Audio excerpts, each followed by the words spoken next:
Els refugis antiaeris van ser construïts durant la Guerra Civil Espanyola per protegir la població dels atacs aeris indiscriminats.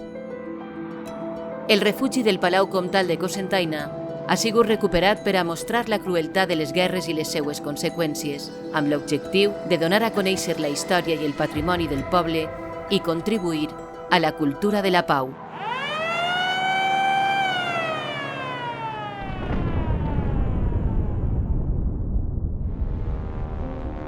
La Guerra Civil Espanyola va suposar la posada en pràctica de noves tècniques bèl·liques que van afectar directament a la població civil, com els bombardejos aeris massius.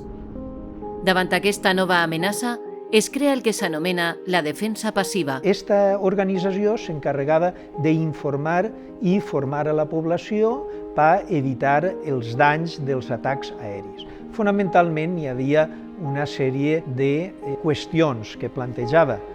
Per un costat era on amagar-se en casa si caien les bombes, que era amagar-se en el soterrani, o bé amagar-se sota la volta de les escoles, o amagar-se baix d'una escala per a evitar danys en cas de derrumbament.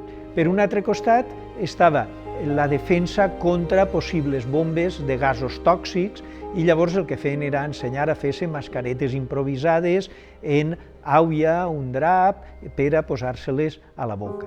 I després estaven orientacions per a com actuar si estaves en un mercat, en una zona pública, que era dispersar-se per a evitar que una bomba causara el màxim dany.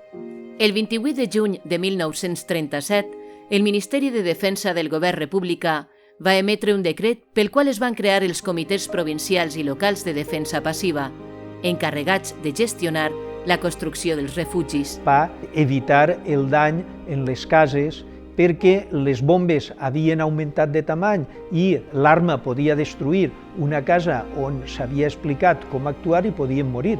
Per tant, va ser necessari construir espais artificials on amagar-se i que les bombes no causaren danys. Seguint el decret emès pel Ministeri de Defensa, el govern local de Cocentaina va iniciar la construcció d'un refugi per protegir la major part de la població sense haver de recórrer grans distàncies en cas d'un bombardeig. El refugi de guerra van plantejar la seva construcció de baix del Palau Comtal, perquè el Palau Comtal era un punt estratègic central que unia diverses parts de la població. També era un monument i s'esperava que no el bombardejaren i que així estaria més protegida la població. El van construir a 14 metres de profunditat. Així tenim un plano del projecte de l'arquitecte Basilio Ramos de l'any 1938 en el que plantejava tot el traçat de les galeries, que n'hi haurà 3 principals i les altres 3 totes perpendiculars, n'hi haurà un total de 7 i en 2 boques d'entrar. Això va ser el plantejament en un principi. També tenim així les seccions de les galeries en les seues voltes, les seccions de les entrades, també que totes estan construïdes amb sillars de pedra, i també va plantejar, perquè n'hi haurà algunes galeries inacabades, que això ja va ser posteriorment comunicar altres parts de la població i vam decidir fer una red subterrània de galeries en diverses entrades. Una d'elles era al nord de la població, l'entrada per València, l'altra que arribara fins al grup escolar i una altra que anara també al barri del Raval, que també van fer una boca d'entrar per a poder accedir així dins a aquest refugi. No es van acabar, les boques d'entrada no es van acabar perquè encara a principis de l'any 1939 encara estaven treballant en elles. Aquest refugi està pràcticament complet, exceptuant aquestes galeries que tenien que comunicar en les altres entrades.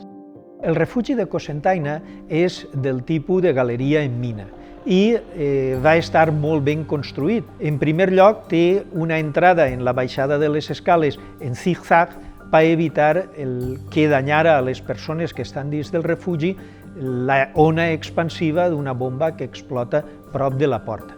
També se solien posar cortines per evitar que entrara el fum o per evitar que entraren els gasos tòxics en cas de que hi haguera una bomba de gasos tòxics. A banda d'això, el refugi de Cocentaina està construït en galeries, tenen una distància de 1,30 m que permet amagar la població.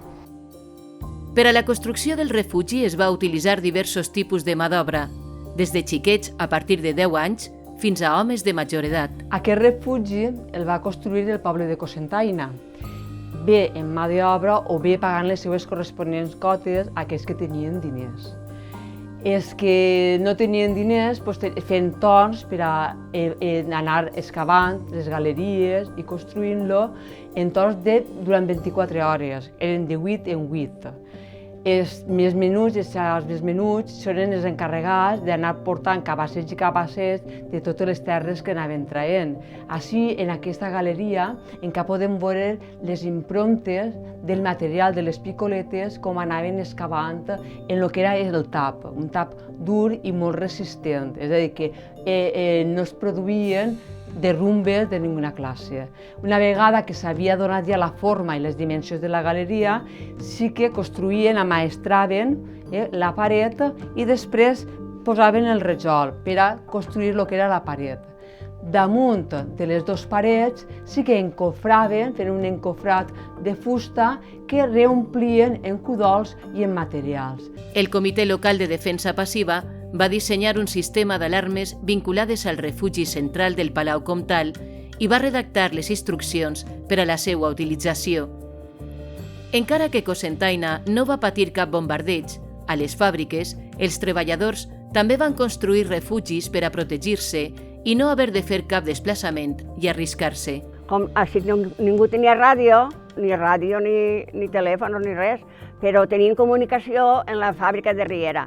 I ahí on estava la sirena, perquè aquesta sirena és la que tocava per que anaren els treballadors a treballar. Entonces van aprofitar aquesta sirena per quan passaren els avions. Si senties la sirena fora de l'hora de que anaven a treballar, doncs sabies que venien els avions. Tenies que anar tempitant al refugi. Un any després de la finalització de la Guerra Civil, el nou govern local va encarregar a l'arquitecte Joaquín Aracil un informe sobre el refugi i la seva possible reutilització.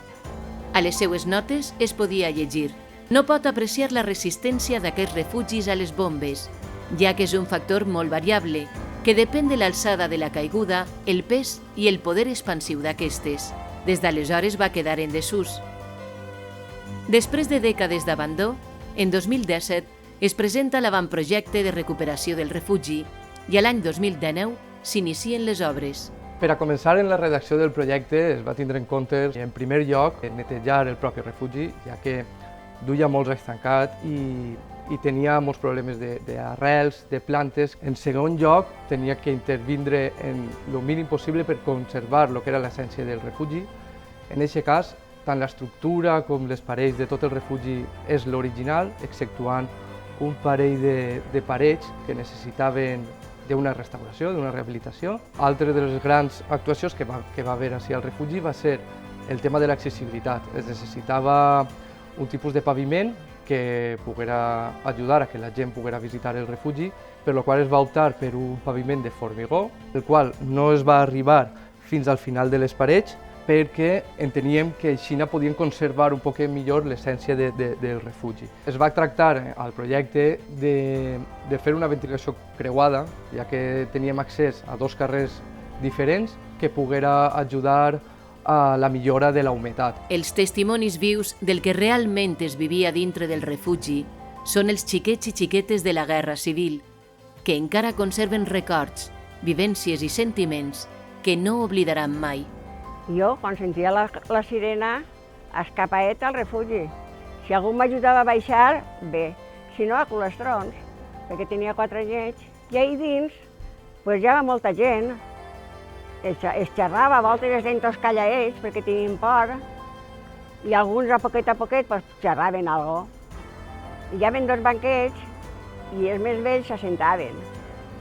I els que volien, i a voltes, si trobava un lloguet, també m'assentava, perquè era xicoteta i em cansava. Són aquestes veus les que tenen que perdurar a la nostra memòria, com les altres veus que deixaren les empremtes a les diverses galeries del refugi per transmetre la seva ideologia o fer recordar la seva presència allí. El refugi antiaeri de Cocentaina va obrir les portes al públic en 2020 per recuperar precisament eixes veus, no perdre la memòria històrica del poble i posar en valor el seu patrimoni i la seva gent.